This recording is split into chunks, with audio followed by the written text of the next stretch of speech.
and welcome back to my channel.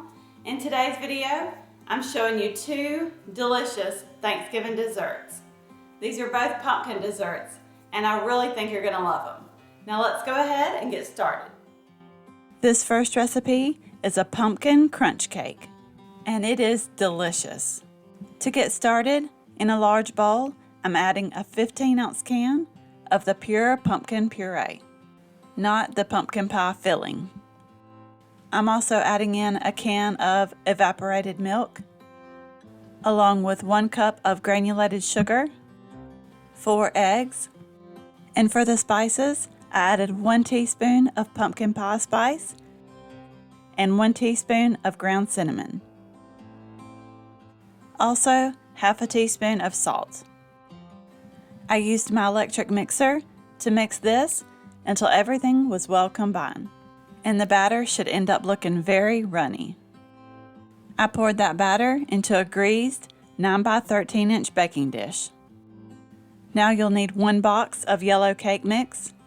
I'm using the Butter Golden, but either one will work for this recipe.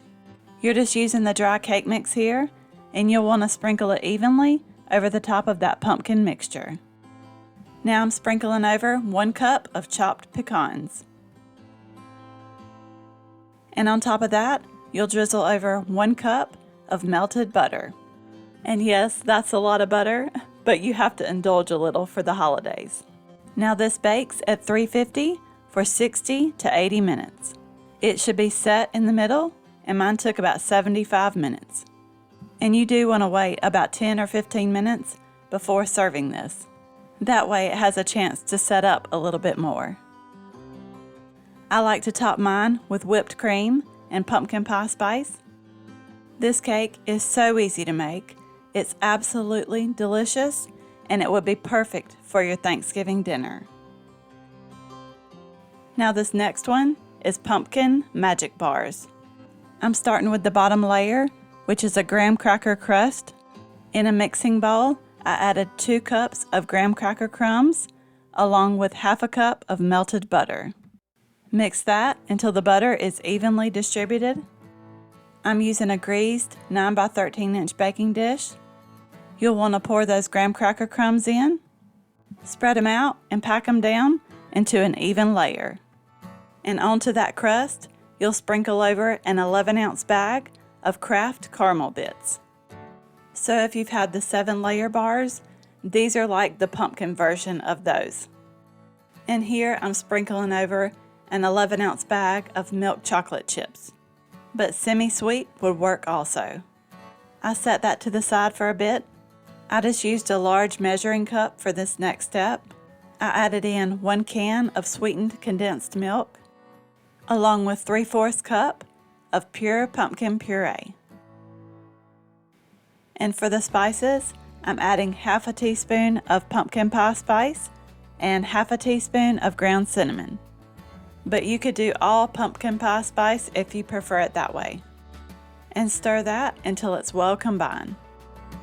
Now grab that baking dish and drizzle that mixture evenly over the top of those caramel and chocolate chips. Now these are optional, but I like to sprinkle over about a cup of chopped walnuts.